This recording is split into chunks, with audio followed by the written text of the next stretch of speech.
तो दोस्तों इस लेक्चर में देखते हैं हम लोग 1853 का चार्टर एक्ट। अब देखो एक डिमांड जो है वो ब्रिटिश हुकूमत के सामने एक उभर कर आ रही थी कि डबल कंट्रोल को खत्म करो।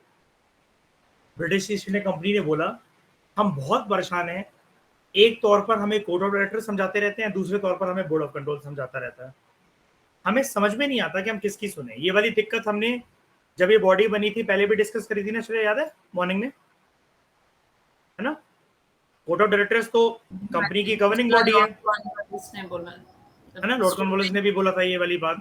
हम बहुत परेशान है इस चीज से, because there existence only resulted in unnecessary delay in the business and undue expenditure. Lord Cornwallis ने बोला था ना कि देखो आपने काउंसिल के ऊपर मुझे ओवरराइडिंग पावर दे दी है, मुझे उसका कमांडर इन चीफ बना दिया गया है, लेकिन अब मुझे कोड ऑफ डायरेक्टर कुछ करने को बोलता है, उनके डिसीजन को नेगेट कर देता है बोर्ड ऑफ कंट्रोल, फिर court of directors board of control के अगेंस्ट आकर ब्रिटिश हुकूमत में कोई जाके कंप्लेन करता है, वहां से डिसीजन जब तक आता रहता है मैं बीइंग अ गवर्नर जनरल पागल बनकर बैठा रहता हूं, है ना। अब ये दिक्कत इस टाइम तक भी कंटिन्यू थी।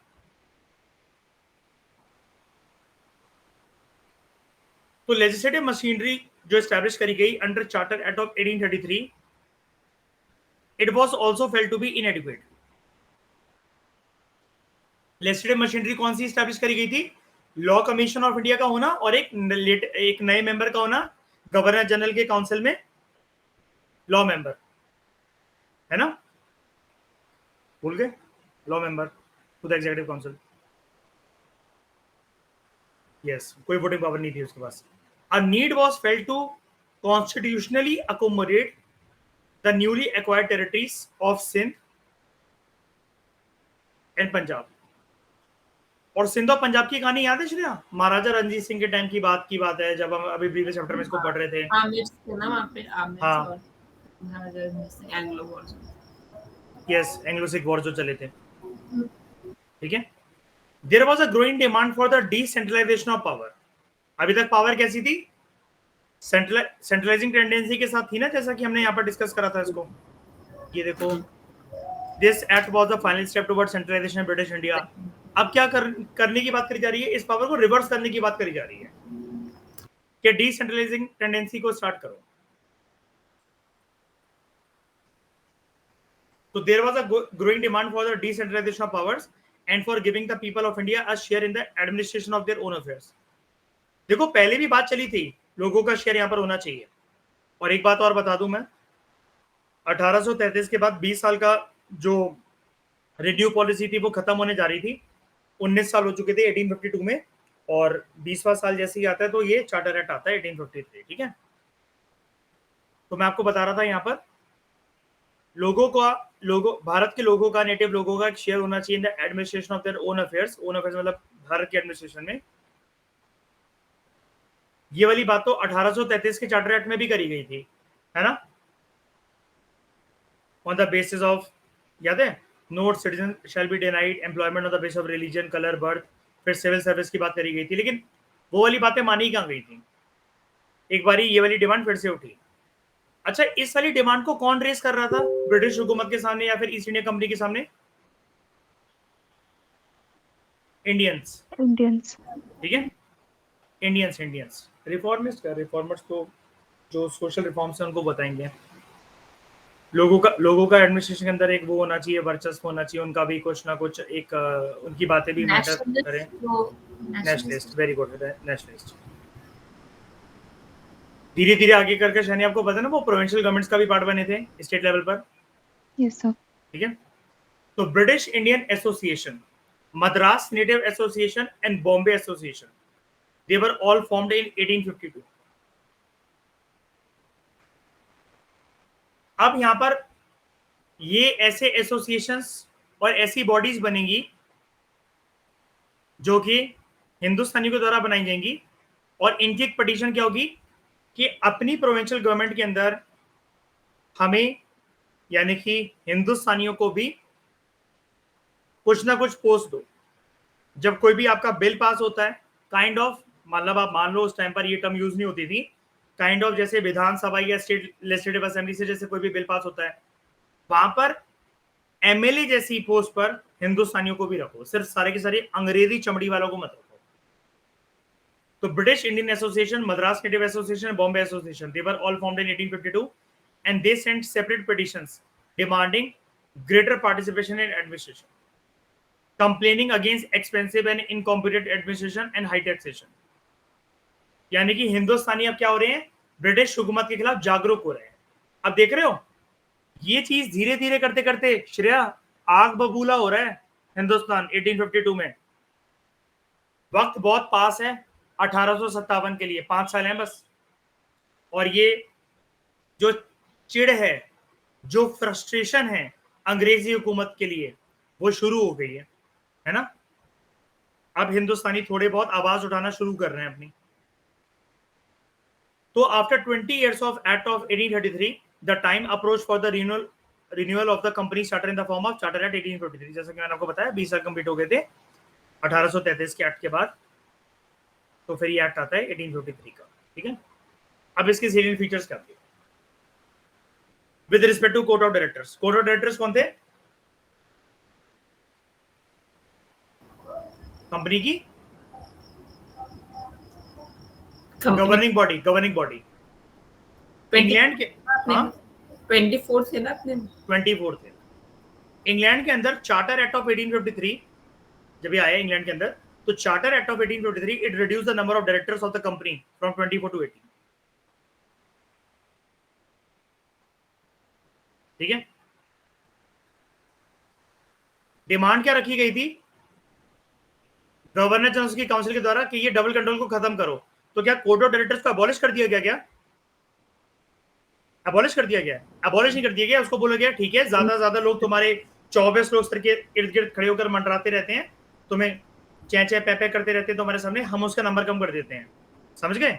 हटाया नहीं गया, इस बॉडी को अबॉलिश नहीं करा गया. डायरेक्टर्स का नंबर क्या कम कर दिया गया? 24 से 18. आउट ऑफ दीज 18 अब ये बोला गया कि 6 क्राउन अपॉइंट करेगा. यानी कि देख रहे हो, अभी तक बोर्ड ऑफ कंट्रोल में क्राउन का से होता था, अब कोर्ट ऑफ डायरेक्टर्स में भी क्राउन का से आ रहा है.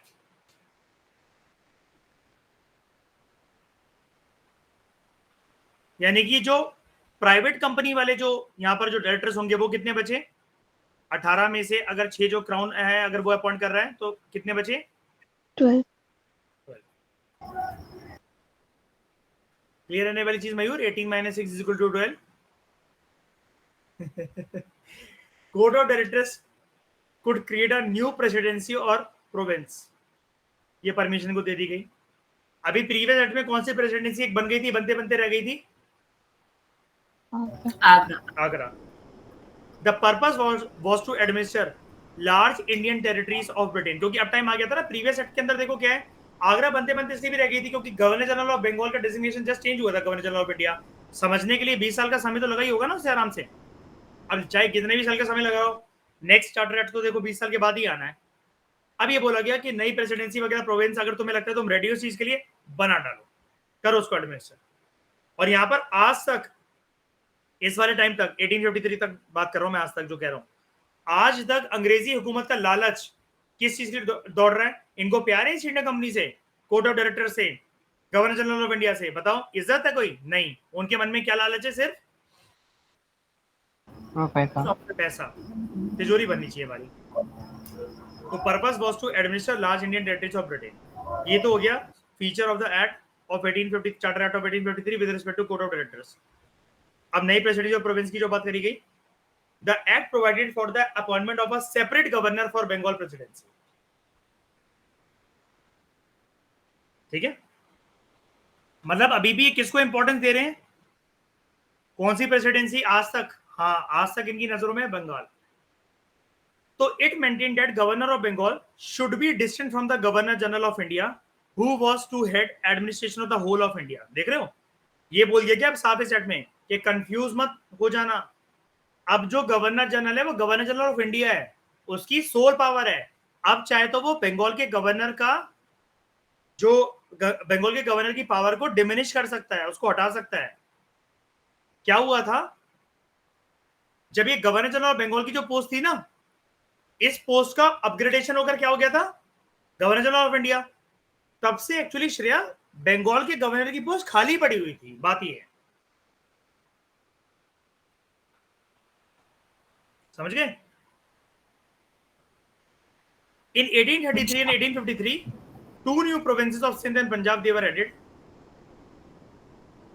After which wars? Anglo Punjab wars, Anglo Sindh wars, ठीक है। देखो देखो, नहीं देखो, कहीं पर भी अगर वो वॉर हो रहा है, मैं एक नाम बता रहा हूँ कि अगर उनकी भिड़प हो रही है, बैटल हो रही है, आप उसको एंग्लो नाम दे सकते हो। जैसे हमारे कोर्स में डिस्कस होता नहीं है, एंग्लो अफगान वॉर भी थे, अफगानिस्तान के ऊपर कब्जा करा था, तभी याद है वो महाराजा रणजीत सिंह और उसकी फोर्सेस को एक डर लग गया था। श्रीराम ने प्रीवियस चैप्टर में याद करा था कि अभी पंजाब तक भी आ सकते हैं पक्का, है ना। तो it also appointed, it could also appoint कौन, गवर्नर जनरल ऑफ इंडिया, उनकी जो काउंसिल है, they could also appoint a lieutenant governor for these provinces. A lieutenant governor directly किसको रिपोर्ट करेगा, governor general of India. In 1859, a lieutenant governor was appointed for the Punjab. The act also led to the creation of Assam, Burma and central provinces. Central provinces मतलब ये मध्य प्रदेश वाले area की बात होती है। असम को तो आप जानते हो। बर्मा मतलब क्या, आज के समय में कौन सी कंट्री, यानी कि देख रहे हो, आजादी से पहले क्या म्यांमार भी इंडिया का पार्ट था? हाँ बिल्कुल था। अब एक कब अलग होके सेपरेट कंट्री बनेगा, वो हम धीरे धीरे जैसे डिस्कशन और चैप्टर्स प्रोसीड करेंगे हमारे, तब मैं आपको दिखाते चलूंगा। यहाँ की फेमस लीडर कौन रही है? ऑन सांग सू की आई। कौन सा प्राइज मिला था उनको? Nobel prize, Nobel peace prize. House arrest पे थी वो। तो third, expansion of governor general office. और यहां पर मत लिख देना, मैं इस जमाने की बात नहीं बता रहा हूँ सू की, ये तो मैं अभी रिसेंटली बता रहा हूँ, कुछ साल पहले की बात, कुछ साल पहले की बात, ठीक है। वो मैं वैसे ही जनरली पूछ रहा हूँ, कहीं यहाँ नोट बनाने लग जाओ कि इस टाइम पर हाउस अरेस्ट करी गई थी एक लेडी, वहां की लीडर थी ऑंग सैन सू की। और पता चला कहीं ने यहाँ पर नोट्स बना लिया हो, ये रजिया सुल्तान इल्तुतमिश कुतुब मीनार के। वो तो बस मैं जनरली पूछ रहा हूँ। Expansion of governor general office. Law member जो कि फोर्थ मेंबर था, he became a full member with right to vote. अब देखो कौन सा ऐसा एक्ट था जहां पर लॉ मेंबर को ऐड करा गया, जल्दी बताओ। 1833 विदाउट वोटिंग राइट्स। अब ये फोर्थ मेंबर जो बनाया जा रहा है, किसका बनाया जा रहा है? लेजिस्लेटिव काउंसिल का, मतलब काइंड ऑफ, ठीक है, लेजिस्लेटिव काउंसिल का। यानी कि गवर्नर जनरल ऑफ इंडिया को इंक्लूड करके कितने होंगे? 5 होंगे। ये जो मैंने डायग्राम बनाया था, ये याद है ये?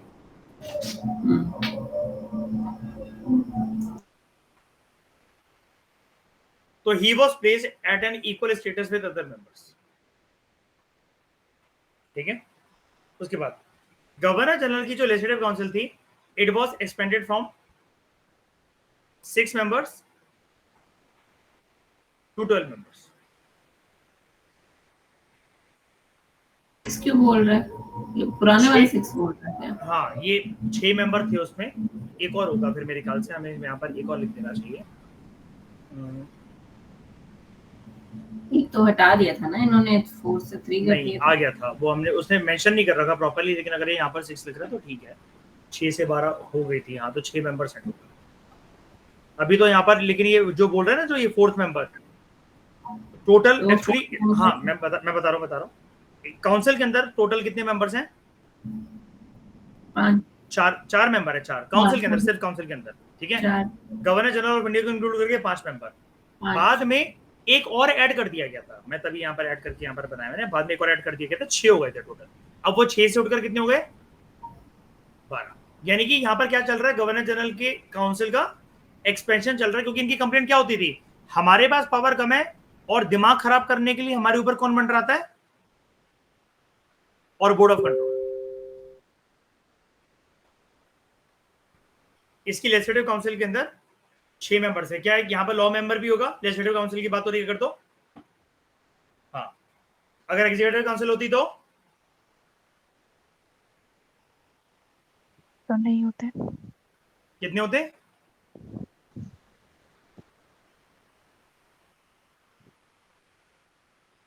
ये तो लॉ मेकिंग मेंबर है ना, ये तो 5 होते हैं, अभी ये 6 है क्योंकि लेजिस्लेटिव काउंसिल की बात हो रही है। तो this inclusion of 6 additional members for the legislative purposes, it created the separation of the executive and the legislative functions of the government of the British India. अब ये कोई नया पॉइंट नहीं है आपके सामने, कंफ्यूज मत होना। लॉ मेंबर के आने की वजह से भी तो शाइनी ये चीज हमने पढ़ी थी यहाँ पर, कहाँ गया वाला पॉइंट, ये इसके एग्जीक्यूटिव फंक्शंस और लेजिस्लेटिव फंक्शंस जो थे वो अलग थे, है ना। तो यहाँ पर ये कोई बहुत मेजर चीज नहीं है, कोई मैं ये बता रहा हूँ आपको। तो it created the separation of executive and the legislative function of the government of the British India. और ज्यादा एक्सपेंशन करते करते प्रॉपर तरीके से अब एक स्ट्रक्चर आ जाएगा कि हाँ लॉ मेकिंग ऐसे होगी और लॉज का एग्जीक्यूशन ऐसे होगा। 6 मेंबर्स एडिशनली और डाले गए इसकी काउंसिल में। अब डिमांड क्या चल रही थी इस वाले एक्ट में, सेंट्रलाइजेशन या फिर डिसेंट्रलाइजेशन की? डिसेंट्रलाइजेशन की डिमांड चल रही थी, है ना। There was a growing demand for the decentralisation of powers and for giving the people of India share in the administration of their own affairs. तो देखते हैं, local representation was introduced in the Indian legislature. और याद है इसके लिए body अभी जो बनी थी, British Indian association, Madras native association and Bombay association 1852 के अंदर। उनकी क्या डिमांड थी कि इंडियंस को भी लॉ मेकिंग का, एडमिनिस्ट्रेशन का पार्ट बनाया जाए। तो legislative wing came to be known as Indian Legislative Council.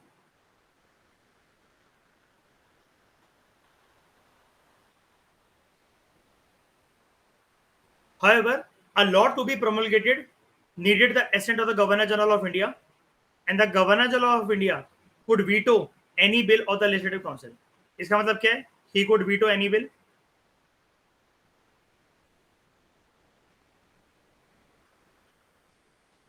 Negative vote पूरे के पूरे लेजिस्लेटिव काउंसिल में, चलिए इंडियन लेजिस्लेटिव काउंसिल में पूरे के पूरे अगर कंसेंसस से कोई बिल पास हो रहा है, किंतु परंतु करने वाला शायद कोई मेंबर नहीं है, फिर भी अगर गवर्नर जनरल ऑफ इंडिया ने बोल दिया कि नहीं ये पास नहीं होगा, ये इंप्लीमेंट नहीं होगा, तो क्या वो इंप्लीमेंट फिर भी होगा? नहीं। इसके पास क्या है?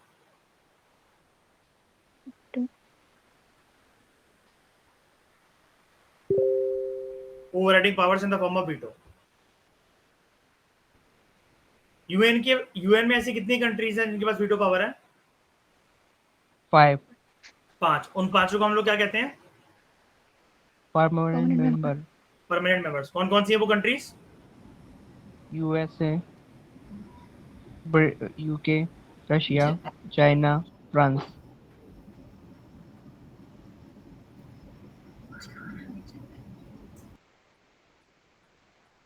नॉन परमानेंट मेंबर्स कितने होते हैं? 10। उनका टेन्योर कितना होता है? 2 years। Very good. Origin of Indian civil services. This act removed the right of patronage. This act removed the right of patronage to appointments in civil services held by court of directors. याद है last time भी इन्होंने ही मना करा था ना,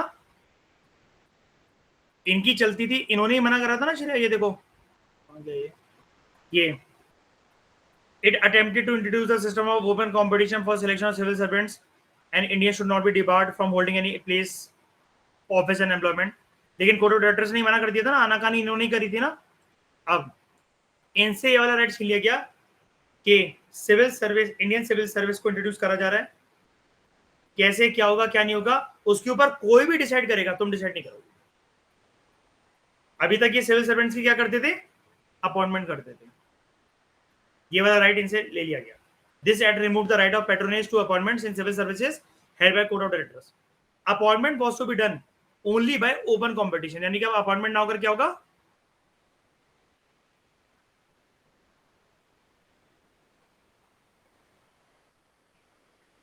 written exam based on merit, and it was open to all. This was the birth of civil services, which was thrown in 1854 for open competition. और open competition कुछ नहीं है, written exam.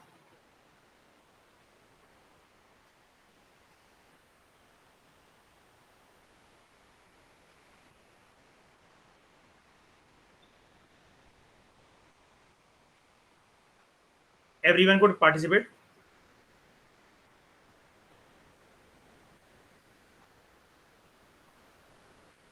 By meeting the required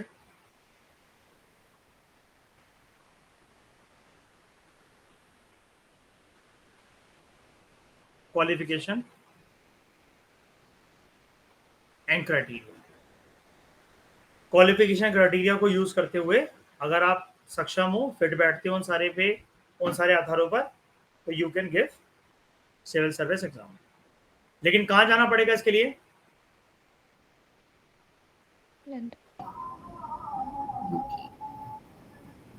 केलीबरी, London. ठीक है, India में तो नहीं होगा ना शनि?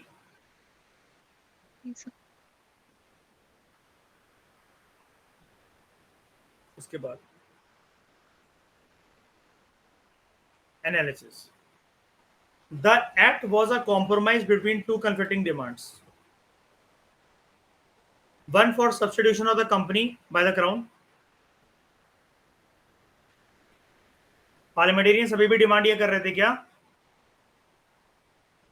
कंपनी को हटा दो, बहुत हो गया.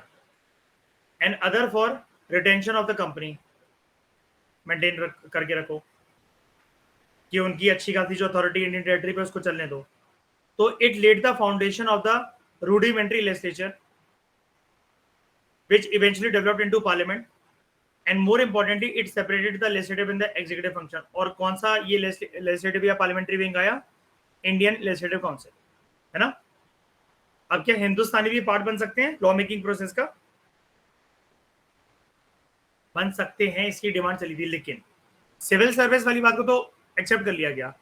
It failed to include Indians as non official members as proposed by various sections in the legislation process. The demand of the 3 provincial Indian associations were not honored. ये बन तो गया, लेकिन अभी भी क्या इंडियंस जो हैं वो आएंगे, लॉ मेकिंग की प्रोसेस की बात करेंगे, अभी ये डिमांड फुलफिल नहीं हो सकी. जैसे याद है 1833 के एक्ट ने एक सपना दिखाया था कि सारे हिंदुस्तानी को एम्प्लॉयमेंट मिलेगी, सिविल सर्विस का वो पार्ट बन सकते हैं. वहां वो झूठा सपना था. वो सपना फुलफिल कहां पर हुआ? रेगुलेटिंग एक्ट ऑफ 1853 में. अब क्या हुआ, यहां पर एक सपना और आया कि इंडियन लेजिस्लेचर क्रिएट होगी जहां पर हिंदुस्तानी भी लॉ मेकिंग का पार्ट बनेंगे. ये भी एक झूठा सपना था. ठीक है, अभी इसको नहीं माना गया. It failed to include Indians as non official members as proposed by various sections in the legislative process. तो the demand of the 3 provincial Indian associations, यहां पर इसकी बात चल रही है, British Indian association, Madras native association and Bombay association, it was not honoured. इन्होंने ही बोला था ना कि इंडियंस को मतलब लॉ मेकिंग का पार्ट बनाओ, नहीं माना गया उसको. तो सिग्निफिकेंस क्या चार्टर एक्ट की? For the first time legislative और एग्जीक्यूटिव फंक्शन जो थे गवर्नर जनरल ऑफ इंडिया के एग्जीक्यूटिव काउंसिल के, दे वर सेपरेटेड. और टोटल अब कितने मेंबर्स हो गए थे लेजिस्लेटिव काउंसिल में? 12. अभी तो बढ़े हैं, total 12. Hence this act served as the foundation of modern parliamentary form of government. ये वाली बात याद रखना, ये आ सकता है क्वेश्चन कि कौन सा एक्ट जो है वो एक नींव रखता है modern parliamentary form of government की. उसके बाद the legislative wing of the governor general council, it acted as a parliament on the model of the British parliament. यानी कि ब्रिटिश पार्लियामेंट का रेप्लिका भारत में क्या देखने को मिलता था हमें? गवर्नर जनरल का लेजिस्लेटिव काउंसिल. उसके बाद it gave birth to the Indian civil services and it was open to all Indians through system of open competition, and this ended the system of appointments by recommendation and started a system of open and fair competition. लेकिन कहां पर? Haileybury college, London. For the first time, local representation was introduced in the Legislative Council in the form of 4 members from the local governments of Bengal, Bombay, Madras and North-Western provinces। यानी कि देख रहे हो, centralise level पर shiny जो ये demand थी ना इंडियन लेजिस्लेचर जैसी कोई चीज होगी, ये तो नहीं हुआ, प्रोविंशियल लेजिस्लेचर बन गए। लेकिन समझ गए?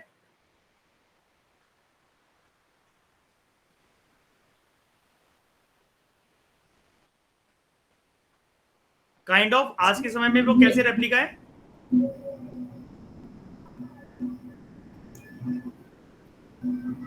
और यहां पर सेंट्रलाइज लेवल पर इंडियंस को इनकॉर्पोरेट करा गया क्या लॉ मेकिंग के लिए? सर इसने लेजिस्लेटिव काउंसिल में तो बोला है कि हाँ सर, वही ये लेजिस्लेटिव काउंसिल में ही इंक्लूड किया उनको। इंडियन लेजिस्लेटिव काउंसिल में? अच्छा, सेंट्रलाइज लेवल पर ही है क्या? when local representation was introduced into the legislative council। अच्छा ठीक है ठीक है, in form of सॉरी मैंने गलत तरीके से बता दिया उसको। लोकल रिप्रेजेंटेशन का मतलब यार ये है, सॉरी, इंडियंस जो है, एक्सट्रीमली सॉरी, इंडियंस जो हैं अब वो लेजिस्लेटिव काउंसिल का पार्ट बन सकते हैं in the form of 4 members from the local government. मतलब जो मैं आपको बात बता रहा हूं ना, वो पॉइंट मेरे को ऐसा बोलना चाहिए था, जो प्रोविंशियल गवर्नमेंट्स हैं, नॉट लेजिस्लेचर, जो प्रोविंशियल गवर्नमेंट्स हैं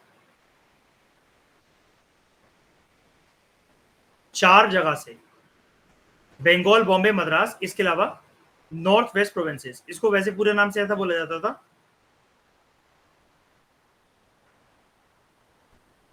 north west frontier province. Indian national movement के टाइम पर यहां पर एक लीडर था, बताओ क्या नाम था उसका?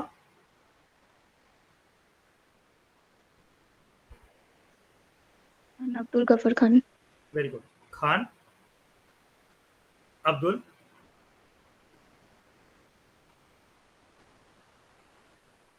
हाँ, मैं वही बता रहा हूँ, इसको बोला जाता था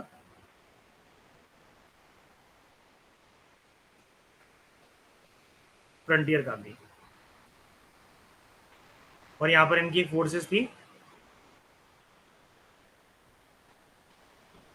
खुदाई, खिदमत कार,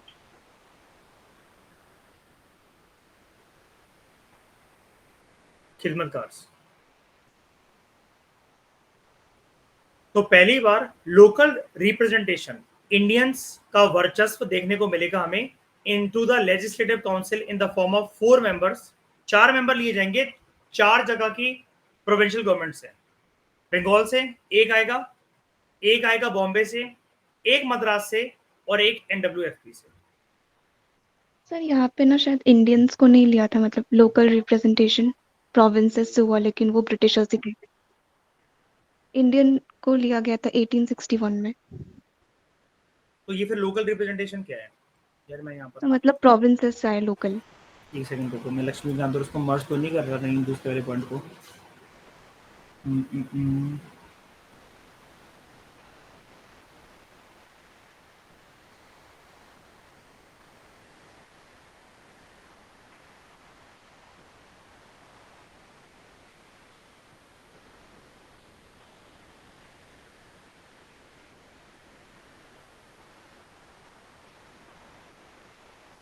लिखा तो है वैसे, लोकल प्रोविंसेस से लिया, मतलब 4 मेंबर्स प्रोविंसेस से लिया है, लेकिन वो ब्रिटिशर्स को ही लिया है। प्रोविंसेस से ब्रिटिशर्स को ही लिया है, क्योंकि 1861 के एक्ट में है, जिसमें इंडियंस को लिया है। Raja of Banaras, Maharaja of Patiala. अच्छा ठीक है।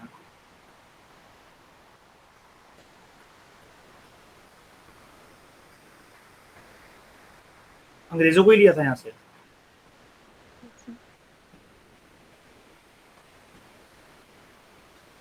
ये सेकंड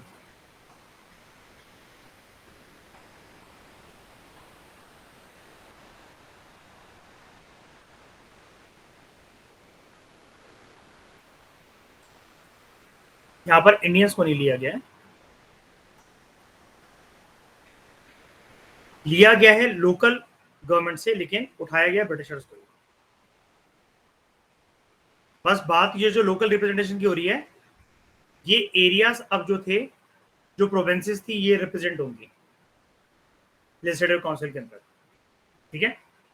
इंडियंस जो पहली बार आते हैं, थैंक यू शैनी, वो आते हैं इंडियन काउंसिल एक्ट ऑफ 1861 में, जब वाइसरॉय उनको नॉमिनेट करता है, ठीक है। तो after the creation of Bengal presidency, governor general was relieved of the administrative duties of Bengal.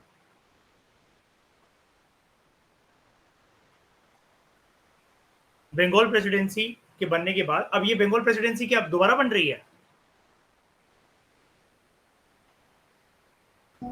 नहीं, वो प्रेसिडेंट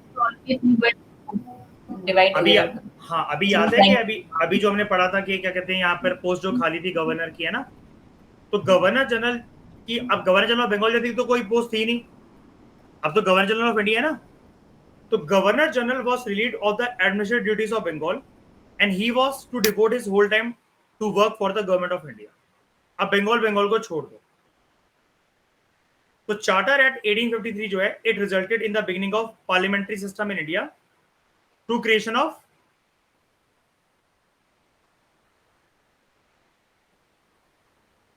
लेजिस्लेटिव काउंसिल। बस एक चीज हमें यहां पर ये लिखनी है, मैं क्लियर फॉर्म में एक चीज लिख देता हूं।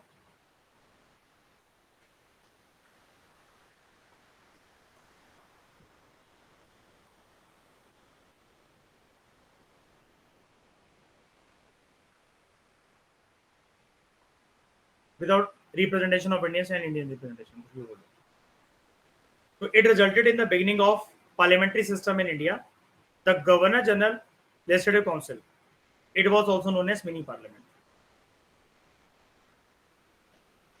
अब क्या है? अब एक हॉल्ट आएगा। हॉल्ट इन द सेंस, ये एक मेजर हॉल्ट होगा जिसकी वजह से ईस्ट इंडिया कंपनी का करियर जो है वो खत्म हो जाएगा। अगर ये एक्ट 20 साल तक रिन्यू होना था, वैसे तो इस एक्ट के अंदर ऐसी कोई बात लिखी नहीं गई, पहली बात तो, ठीक है। वो क्यों नहीं लिखी गई? यहां पर दो तरह की बातें चल रही थी, है ना। एक, इनका करियर जो है, यहां से सब लोग बोल रहे थे ब्रिटिश हुकूमत को कि ईस्ट इंडिया कंपनी का करियर खत्म कर दो। दूसरे बोल रहे थे कि नहीं यार, रिटेन रहने दो। याद है, substitution of the company by the crown एक डिमांड ये, दूसरी तरफ रिटेंशन ऑफ द कंपनी कि भारत के ऊपर अभी तक वो टेरिटरी संभाल रहे हैं, उसको संभालने दो। रिन्यू हो जाता कल को, लेकिन अब इसकी यहाँ पर पहली बार कोई टाइमलाइन नहीं दी गई, है ना। कोई बोला गया 20 साल 30 साल दिख रहा है आपको यहाँ पर कुछ भी? नहीं सर। ये अपने पैर पे खुद ही कुल्हाड़ी मार लेंगे 1857 की क्रांति को करते करते। मतलब ये भी मौका ढूंढ रहे थे, ये मौका, हाँ, मतलब वही आप ये कह लो कि ब्रिटिश हुकूमत भी मतलब इनसे तंग थी, इसने मेंशन नहीं किया लॉ। हाँ। तो डेवलपमेंट्स फ्रॉम 1773 में क्या आया था? Regulating act. रेगुलेटिंग एक्ट से लेते लेते चार्टर एक्ट ऑफ 1853 तक, as we have seen in the foregoing sections, they were mostly as a result of the process and the factors in play in Britain during this period.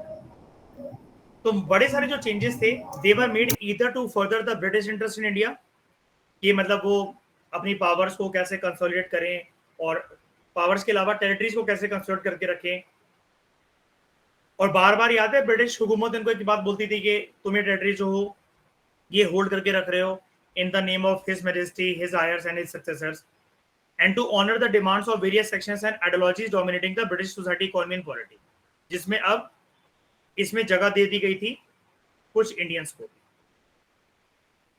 Like civil service के exams and employment opportunities. The consolidation of Indian position, it is evident in centralization of authority in the hands of Governor General of India और उसकी council, फिर चाहे वो legislative council हो चाहे वो executive council हो। एक और नोटेबल फीचर जो ये सारी डेवलपमेंट्स हुई थी, ये पूरी ओवरऑल बात कर रहा है आपसे 1773 से लेकर 1853 तक, ठीक है।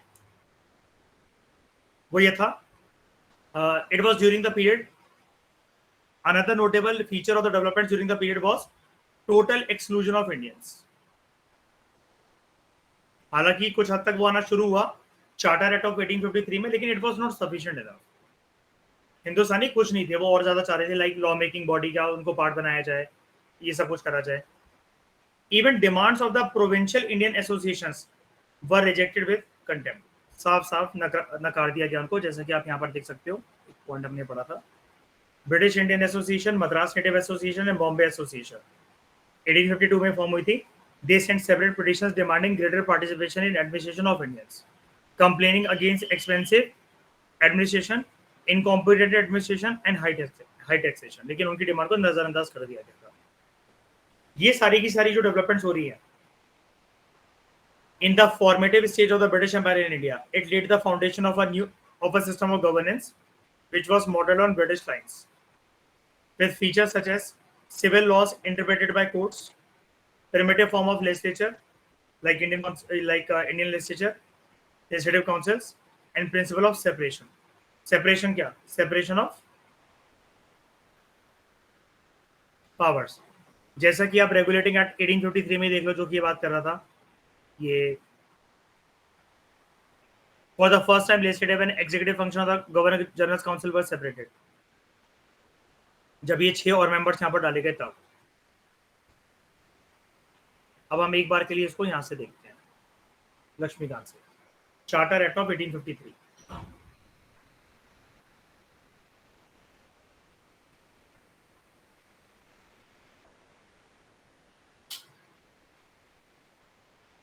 मैं इस वाले पॉइंट को अक्सर शाइनी, पता अभी तक यही सोचता था मैं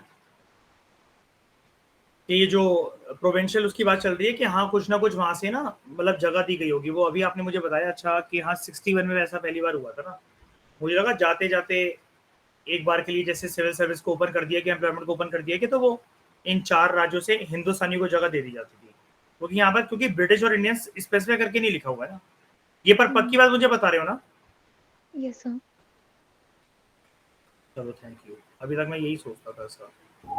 नहीं, लोकल वर्ड कंफ्यूजिंग है, वो नहीं। हाँ मैं क्योंकि यार साफ पढ़ के मुझे यही लगता था कि जब 4 इसकी बात आ रही है तो इंडियंस को ही लिया जाएगा, और फिर उधर क्लियरली नहीं दे रखा, यहाँ पर देखो और क्लियरली मिलेगा। तो देखो पूरी बात आपको ऐसी लगेगी जैसे इंडियंस की बात हो रही है। देखो ये पॉइंट देखना चाहते Shreya, it introduce for the first time local representation, हाँ इन द इंडियन या सेंट्रल लेजिस्लेटिव काउंसिल। एक तो ये वाली बात आ गई। फिर बोल रहा है 6 न्यू लेजिस्लेटिव मेंबर्स होते गवर्नर जनरल के काउंसिल के, 4 members are appointed by the local और provincial governments of Madras, Bombay, Bengal and नगर। अब मैं क्यों ना मानूं उसको कि इंडियंस की बात हो रही है। चलो थैंक यू शाइनी, कोई बात नहीं, सीखते रहना चाहिए। Charter act of 1853, this was the last of the series of charter acts passed by the British Parliament between 1793 and 1853. It was a significant constitutional landmark. Powers को डिफाइन करा जाएगा और अथॉरिटीज की पावर्स को। Number 1, it separated for the first time legislative and executive functions. Proper तरीके से अब लिखकर जो थे वो सेपरेट करे गए। अभी तक तो गवर्नर जनरल ऑफ इंडिया की जो काउंसिल थी उसमें बस वो ऐसे ही बना दिया जाता था कि हाँ यार ये लॉ मेंबर को इंक्लूड करा गया, तो जब लॉ मेंबर है तुम्हारे साथ तो वो तुम्हारी लेजिस्लेटिव बॉडी है, बिना उसके तुम्हारी एग्जीक्यूटिव बॉडी है। पहली बार यहाँ पर लिखा गया प्रॉपर तरीके से कि तुम्हारे लेजिस्लेटिव फंक्शन ही है, एग्जीक्यूटिव फंक्शन ही है। तो it provided for addition of 6 new members called legislative councillors, law making की प्रोसेस के लिए to the governor general council. अगर हम दूसरे शब्दों में देखें, it established a separate governor general legislative council which came to be known as Indian Central Legislative Council. Governor general का एक सेपरेट लेजिस्लेटिव काउंसिल, एक विंग जो बनाया गया उसको बोला गया Indian central legislative council.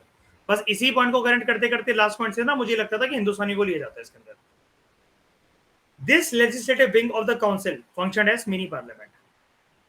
Same procedure, same model adopt करा गया उसके द्वारा, ब्रिटिश पार्लियामेंट के द्वारा। तो एक तरीके से हम कह सकते हैं पार्लियामेंट्री फॉर्म ऑफ गवर्नमेंट की झलक हमें भारत में भी देखने को मिली, बिल्कुल ब्रिटिश पार्लियामेंट की तरह। तो लेजिस्लेशन, लॉ मेकिंग की प्रक्रिया को पहली बार it was treated as a special function of the government requiring special machinery and special process. It introduce a system of open competition for selection recruitment of civil servants. अब यहां पर 2 चीजों की बात होगी जो कि स्टडी आईक्यू की बुक ने आपको नहीं बताया। सिविल सर्विस जो ब्रिटिश हुकूमत के टाइम पर थी ना श्रेया, मयूर, 2 तरह के सिविल सर्वेंट्स होते थे। दो तरह की सिविल सर्विस होती थी, covenanted civil service and non covenanted civil service. तो covenanted civil service it was thrown open to Indians also. अभी बताता हूं 2 मिनट। Accordingly Macaulay committee, the committee on Indian civil service was appointed in 1854। अब यहां पर तो जिक्र नहीं था, तो जो सिविल सर्विस वाला जो पॉइंट है ना, this was the birth of civil service, British civil service which was thrown open in 1854 for open competition. तो यहां पर 1854 के अंदर किसकी वजह से?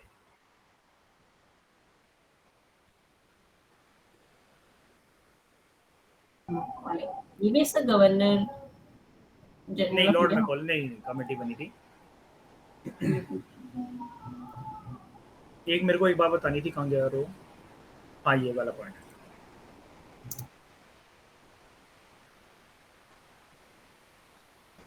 लॉर्ड मैकॉले ने एडमिनिस्ट्रेशन वगैरह के लिए काफी ज्यादा काम करा था।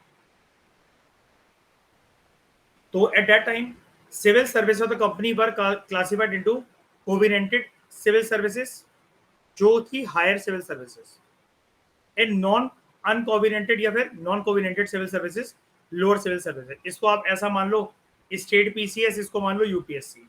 ठीक है।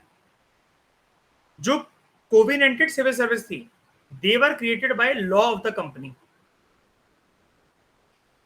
And uncovenanted civil service they were created otherwise. Otherwise का यहाँ पर मतलब है कि ऐसे ही बन गई थी, जैसे हम लोग कहते नहीं है कि एवं इनको बना दिया गया था और अलग अलग एरियाज में सिविल सर्विस हो, कंट्रोल करें, वो ये सब करें।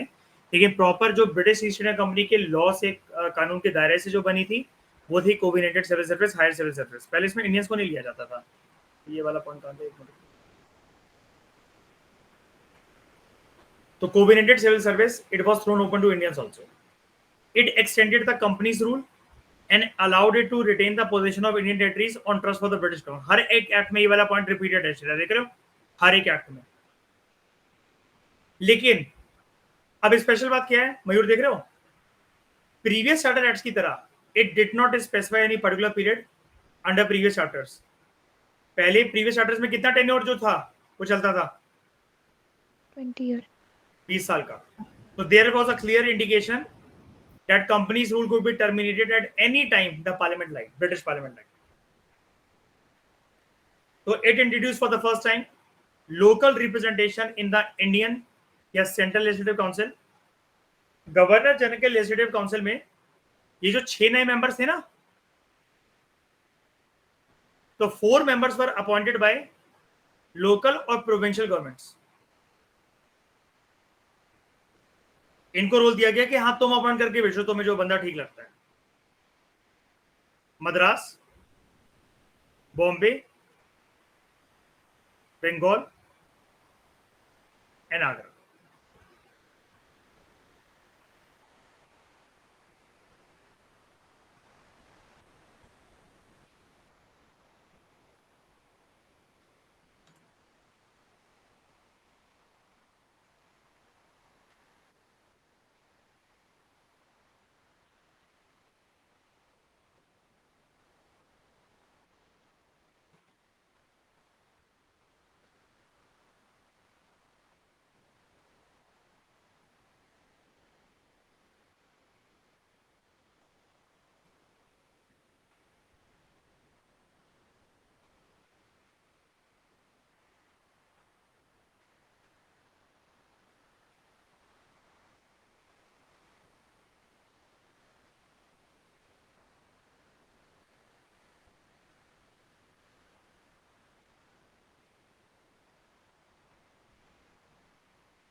तो ब्रिटिश हुकूमत की इन 4 रीजन्स में जो लोकल गवर्नमेंट जो चल रही थी, अब तो वो थी तो अंग्रेजों की सरकारी, वहां पर अपॉइंटमेंट के तौर पर 4 मेंबर्स पर अपॉइंटेड बाय द लोकल और the provincial governments of Madras, Bombay, Bengal and Lahore.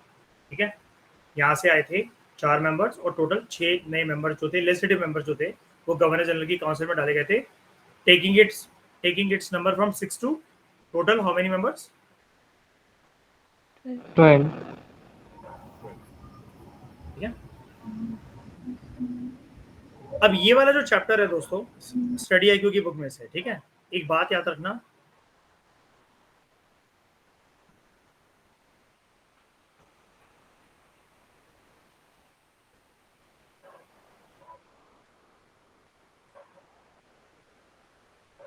यहाँ पर हम लोगों को जितने चार्टर एक्ट्स वगैरह देखने थे वो अभी हम यहाँ पर देख चुके हैं।